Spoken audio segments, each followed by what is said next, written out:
कौन करेगा कसाऊ की पहचान? कसाऊ को फांसी दी गई कि नहीं दी गई, ये एक बहुत बड़ा सवाल है जो अब इस सरकार को इसके जवाब देना पड़ेगा। इन्होंने फांसी दी है कि नहीं दी है, येरवदा जेल में किसकी डेड बॉडी दफनाई गई है, ये बहुत बड़ा सवाल है। डेंगू से उसकी मौत हुई है, किससे हुई है, ये तो बाद की बात है। समस्या तो इस बात की है कि कसाऊ को फांसी दी गई है कि नहीं दी मतलब उसकी मौत हुई है या नहीं, यही सवाल है। जी हाँ, मेरा यही एक सवाल है, सबसे बड़ा सवाल है साहब। धन्यवाद साहब। और भी कई कॉलर हमारे साथ जुड़े हैं, अपनी बात को रखना चाहते हैं, सुनते हैं उनकी राय। नमस्कार। हेलो, बोलिए। सुरेश जी नमस्कार। नमस्कार सर, मैं सोनी। हाँ सर, मैं तो ये कहना चाहूंगा कि ये मनमोहन सिंह जी सरकार का एक और घोटाला है जी।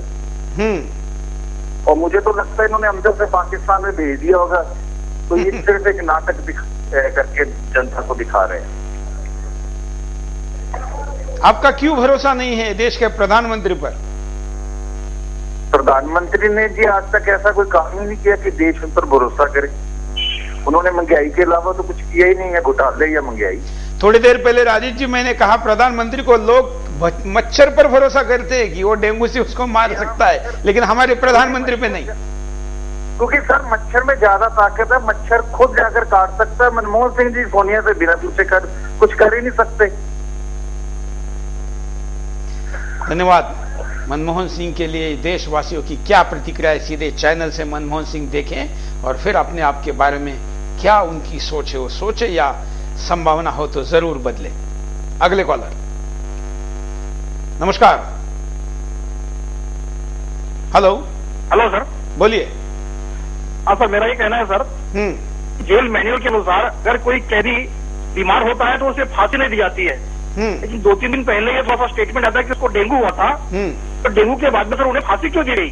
सरकार इस फांसी का उपयोग अपने इसमें तो नहीं करना चाहती कि चुनाव के अंदर गुजरात का।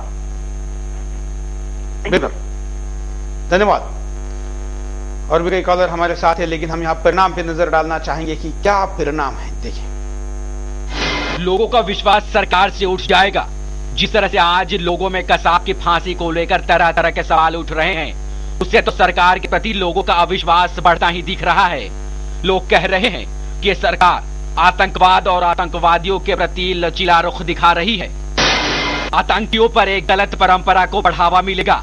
जिस तरह से कसाब जैसे खूंखार आतंकी को गुप्त तरीके से फांसी देकर जेल में ही दफना दिया गया, उससे तो लगता है कि सरकार आतंकियों को भी इज्जत देती है।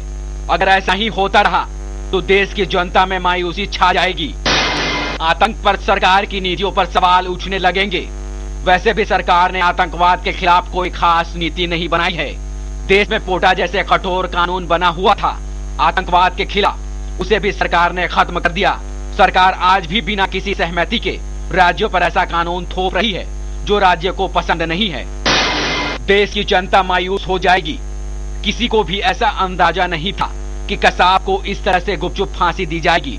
पहले तो जनता सरकार के इसी कदम से नाराज थी कि क्यों हम कसाब और अफजल जैसे खुखार आतंकी को पाल रहे हैं, क्यों इन्हें फांसी नहीं दी जा रही है।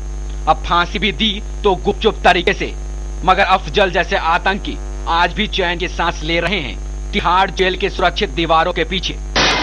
देश की जनता सरकार के विरोध में खड़ी हो सकती है।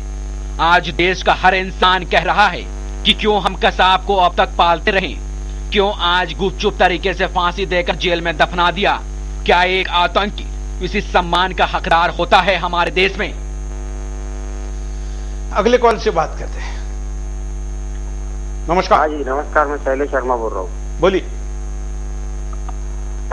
हेलो, क्या कहेंगे आप?